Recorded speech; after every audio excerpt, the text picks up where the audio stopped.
Three, two, one. Hello, my name is David Gosney, and I'm currently the USAID Mission Director for Kenya and East Africa.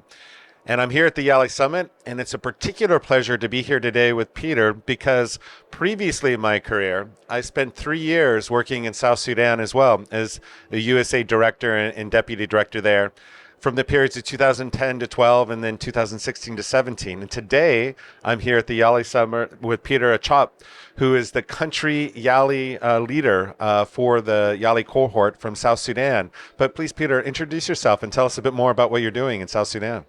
All right, thank you so much, David. My name is Raguto Peter Chop. I'm the chairperson of YALI South Sudan Chapter. I also founded a youth-led and youth-serving organization called Youth Action Network Organization. Basically, it works with educational literacy. We focus on agribusiness and livelihood, and then advocacy. In South Sudan Chapter, we are running a lot of quite some projects. Of course, we are leading most of the number of alumni. And of course, these alumni are coming from different backgrounds. They're having the businesses that they're running, they're having organizations that they're doing. But as chapter, we are registered national organization, an entity by itself. And of course, right now we are privileged to partner with USAID South Sudan, where we're implementing a youth empowerment activity together with EDC. This is a program that is targeting a school dropout youth in South Sudan. The USAID came up with a strategy of how could we give a second chance to a young person that have dropped out of school. Maybe because of resources, maybe because of some other circumstances in the community. And then they came up with this program where we train them on soft skills training. We give them business and entrepreneurship training. We train them with leadership skills. We train them on work ready now and a curriculum that is called Be Your Own Boss. Of course, we want the young people in Africa and particularly in South Sudan to be their own bosses. So this is one of the projects that we are currently doing. Again, we are working on with the National Youth Union. We are training them on business and leadership skills because this program called YALI is training us on how to be a leaders. And of course, we need not to have these leadership skills to ourselves. We are extending it to other young people in South Sudan. And we were approached by National Youth Union to cascade this training to them. As well as last month, we have a letter from University of Juba, whereby they want the leaders of the associations in various faculties to be trained on leadership skills. And then above all, we have a campaigns that we are doing. Illiteracy should be ended in South Sudan. South Sudan is one of the countries that is of less educational background. Most of the people don't have opportunity to go to school. We join our hand together with our alumni, and then we say we need to campaign, said that we educate our young people that education is the route to success. We need to avail available resources to our young people in South Sudan, and this should be done through campaign. Let's talk to each other that let's go to school. And I was privileged to found a school last year called Juba Junior School. It's a nursery and primary school that is giving educational system basically on the context of South Sudan. So the people that are coming from vulnerable community, we charge a student with a less amount of money in order for us to sustain the school. But that's not the bigger like the way other schools are charging. So basically that is the work that I'm doing in South Sudan, and a privilege to be here today. Thank you. That's really remarkable, and I think is a great illustration, as you said, that YALI's all based about supporting leaders, leaders in Sure. all forms in all countries, Sure. with the understanding that by supporting that leadership, those people go on and become leaders in their communities. And I think your story is remarkable because it sounds like you basically constructed your own little YALI program within South Sudan that you're leading. Sure. And you're basically expanding the program and the leadership opportunities there. And I know, as you highlighted, South Sudan's history in struggle for independence is really a remarkable story, but it created a lot of hardship for individuals, in education and other areas. Can you talk a little bit more about what you're seeing, with the younger generation and maybe the older generation in terms of their needs for literacy or education or additional education opportunities, and how you're meeting them from a generational perspective? Well, thank you so much. In the context of the young generation in South Sudan, I can say it's very hard. It's kind of hard because we are living in a country whereby even to dream that I want to be this in future is a problem. Okay, the young people are not given a space to practice political journey. Like for someone like me to be a politician, I need to start right away from the grassroots and also from the younger age. But in our country context, you are not allowed. Even to have a session like the trainings that we always do in the country, we need to book a security clearance to do an event. It's kind of hard for the young generation from South Sudan. But then I always encourage the young people that the only thing that we can do to leverage this country from where it is right now is to do whatever you can in the place that you are in. Right now, I'm a volunteer chairperson of YALI South Sudan Chapter. I'm not getting any money being paid, but the work that I'm doing is inspiring other young person to do it at their capacities. When you are in the church, when you are a teacher, when you are at the level that you are working even a cashier with your hand, do it to the best, and that change will inspire other young person outside there, and we can build the country that we wanted. I always say there is the issue of us competing, even at our angle as the young generation. We want to compete. But at long last later, we are being used by the bigger people to compete among ourselves. Where is the future that we are going to build right there? So I always say the younger generation of South Sudan is at a higher risk, and of which it's up to us to change the risk with a small thing that we can do at the right time, at the right place. The political perspective of the young people in South Sudan is also at a very wrong place, because personally, in other countries, someone who is of age of me could be in a political position, could be doing some of the things in the government. But right now, we are destined, to tribalism, communal fighting, and that's why you see in South Sudan most of the fighting are being through the communities. Your leader come and inject the interest to the young people, and later on, the future that is being destroyed is not for the elders, it's for the young people. So I want to encourage the young people, not only in South Sudan, but the whole of Africa, that let us do what will benefit us in future. The years that are coming are not for the elderly, are for the young generation. And the best thing that we do right now determine what is going to be the future. What does it look in future? And I said this last month, that a small thing that you do, it changes the narrative. The way we perceive South Sudan, the way we perceive Africa, could be changed by a small thing that each individual of us has put in place. I'm right now a volunteer, training young leaders to come up as also a leaders. I'm also young, and I always look up to some people. And this is what I'm doing right now for other young person to look up to me. So I want us to have a platform like YALI, and that's why always I'm a very proud alumni of YALI. Wherever I go, like the last program I attended for African Union, I say I'm a very proud alumni of YALI. I got my leadership skills from YALI, and I will have to go and take it back to my community so that the other young people that have not benefited from YALI could benefit from me. That is an amazing story, and I think in terms of leadership, in bringing people together around a common purpose and doing, as you say, what you can to begin that dialogue and prepare for the future is particularly noteworthy and remarkable. And I know you mentioned, I think, that the YALI Alumni Group, the chapter that you lead, has 500 alumni right now. And I would guess, but I'm interested, I would assume they're from across South Sudan, from various different, areas and groups and things like that. And I'm curious, do you see just that opportunity alone for youth to come together from all different regions within South Sudan as an opportunity to build that common purpose amongst groups, whether it's for economic opportunity or the future, or hopefully in the future to participate in the political future, another aspect that YALI and leadership brings to South Sudan? Thank you so much. I think this is one of the best platform, and of course by bringing young people together. Right now, in our group, as YALI alumni from South Sudan, we have our WhatsApp group, we have our mailing list, we do have our meetings. And of course, among the alumni, no one will think of tribalism. No one will think that I am an enemy to this person. And I think by having such a platform like YALI, it will bring young people, young entrepreneurs together, learning through each other, bringing young politicians together, bringing young church leaders together, and they have a common goal. And I always encourage, we need to have platforms that bring young people together, so that they know there's a benefit of me being with David. Okay, David is not my enemy. And when we have a common goal, we know the future. How does it look like? But because the YALI program is limited, it doesn't take all the young people together for the training. That's why we say the few people that are benefited will make sure the background that they came from, they're also benefiting through them. And we will love to see other platforms bringing young people together.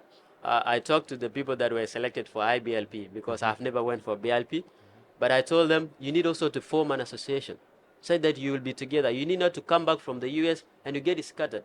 You need to be connected, so that you build that relationship, you build that bonds, because the more we are scattered, we never know what David is doing, what Peter is doing.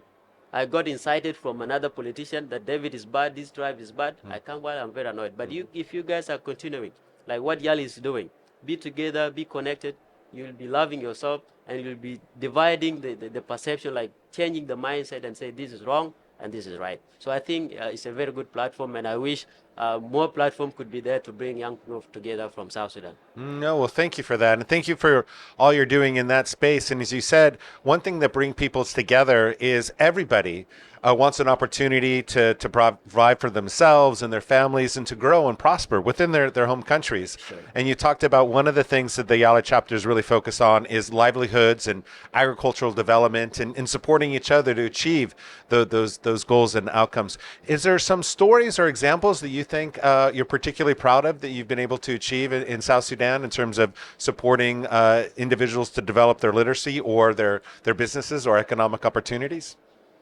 Well, so far with the youth empowerment activity, we have like 7 beneficiaries because we have the last cohort that we graduated was 67 people, 67 youth.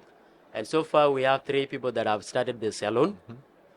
We have 2 people that are supported to do poultry farming. They want to be keeping chickens and they will be selling them. And then with the climate changes and in context of South Sudan, there's a lot of flooding. And we're having some people that were supposed to practice agriculture. Right now they're detained, and we'll give them the products and the machine by next year, January, with EDC together. But we have a lot of also the leaders. Right now we have one of our participants that is crowned as the president of FALAS. FALAS is a forum of young lawyers across Africa. The president comes from our participant. He's in University of Juba. So the people that we have trained, they're also practicing in the community level, at the South Sudan level, and also at the grassroots level.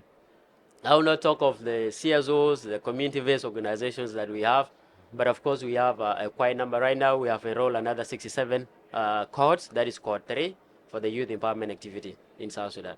That's great. You know, in where I started this conversation was highlighting just the power of leadership. And as I said, over 10 years ago, you know, the U.S. government recognized through the U.S. people that we're all in this together, that the whole world is better off if everybody has an opportunity to be a leader, support their communities for those common goals and objectives: economic opportunity, health, education, basic things that any individual strives for. There might be some people out there who are not very familiar with the YALI program and kind of curious, like, is this worth applying for? Is this something that's really going to help me and my community? What would you tell those people that might be out there listening right now about the YALI program? Well, I just want to start with a very small story, if you can allow me. Please. Can I do? I don't know my father. I was born. My father, God died, to the story that I do here. My uncle was the one who born me. But then when I reached my secondary level in the year 2018, I was about to enroll to university. The uncle died, unfortunately.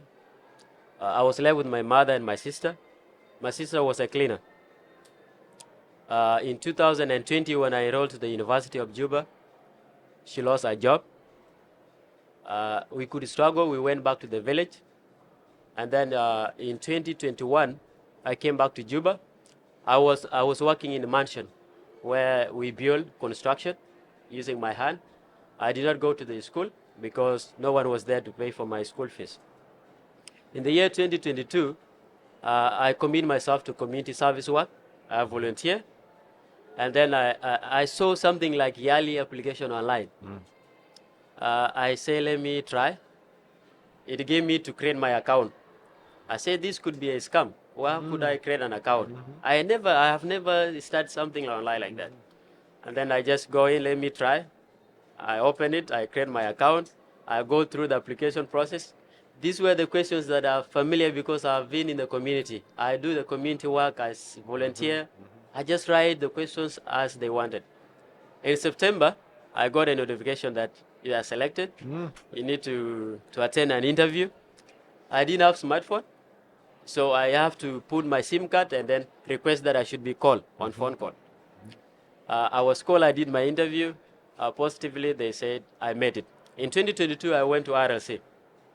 When I came back, the chapter, our chapter, South Sudan chapter, was not that visible. Like, it was not registered as a national organization. We cannot be allowed to do some of the activities in the context of the RLC. And then the current leadership was coming to an end. So I came back in December, January, February, and then March. There were some applications for the leadership positions. I say, I need to try this because if people are there, I need to compete, fail, and then I learn from it. If I pass, well and good. In May, we did our campaigns. Hopefully, I was selected as the chairperson. From May up to today, to be sincere, David, my life has changed. Right now, I'm studying, though this year I did not complete my bachelor because of financial constraint. I've gone through most of the programs that have made me to learn my leadership skills, that have made me to connect with people from different backgrounds, from people from different places. I've been to Addis, as I said before. I've been to Nairobi. I've been to Dar es Salaam. I've been to Rwanda. I've been to Algeria and now South Africa. But a person, a village boy like me, who had never gone to school, without YALI, where will you see yourself? Right now in South Sudan, I know most of the people from USAID. I know most of the people from US Embassy, from Nairobi. And right now I'm seated with the Mission Director for USAID East Africa. Without YALI, could I be here? Yeah, I think no. Right now, I may not be a perfect leader, but I've learned few things about the leadership skills that I can manage whatever thing that I'm doing to the success level. I managed to found that school, primary school that I said before. Not because I have money, I don't have any money. But the illiteracy rate in South Sudan started even from my childhood. I did not access a good school. I did not complete my bachelor degree, not because I'm not committed, but because the educational system does not allow us a chance to study even if you don't have money. And that's why we founded that school. So I want to say and tell young people that are outside there, if you get a chance by any means to go for YALI, that's a life-changing experience that you'll never get. Right now, leading the chapter was not easy. And that's why I want to be thankful to the YALI RSC East Africa, because they brought a T fund, a transformation fund, that you need to apply as the chapter or as an individual, and then you try to maintain and run the organization that you are running or the chapter. This year, last year, we won a T fund as the chapter, of which I managed to stabilize, buy some laptop for the office, having tables and chairs, and bringing young people together and implement that project successfully. Right now, we are still continuing with the project, and we are looking forward to seeing other opportunities somewhere through YALI, through USAID, so that we impact our community and we impact our alumni. So this is the only thing that I can tell to the young people that want to be part of YALI. There is a lot after YALI, and there is more after and after YALI. As most of the people are aware of US exchange programs, you go for YALI. If you are lucky enough, you can be selected for IBLP. And when you go for IBLP, what is that? You are building your network, you are building yourself, and you will be a strong leader in future. Well, first, thank you so much for sharing that story with me and all the viewers out there. Obviously, congratulations for all you've accomplished, but really importantly, I hope you feel proud of what you've been able to do. The things in life that you accomplish, the ones that are most meaningful are almost always those things that aren't easy. Sure. And I think your story about how you overcame challenges, you took a little opportunity when it came your way, but most importantly, you've used it in ways that are profound and are benefiting so many people, not just yourself, but the communities around, and I know will continue to benefit people in the future. I think is a great lesson for us all. Thank you. As I mentioned earlier, YALI is based upon a premise that the things that we're doing are relatively small. It's just knowing that by just giving people a little bit of an opportunity, that's all. That's what something everybody deserves. just a little opportunity, they can do amazing, amazing things. And I think your story is a great illustration of that. Congratulations on all you've achieved. Congratulations. I know what you will continue to achieve. I hope our paths cross again in the near future. I'm sure they will, because a leader is born in front of us all. Thank you very much for sharing your story, Peter. And congratulations once again. Thank you so much, David. Thank you so much. My pleasure. Thank you. Yeah.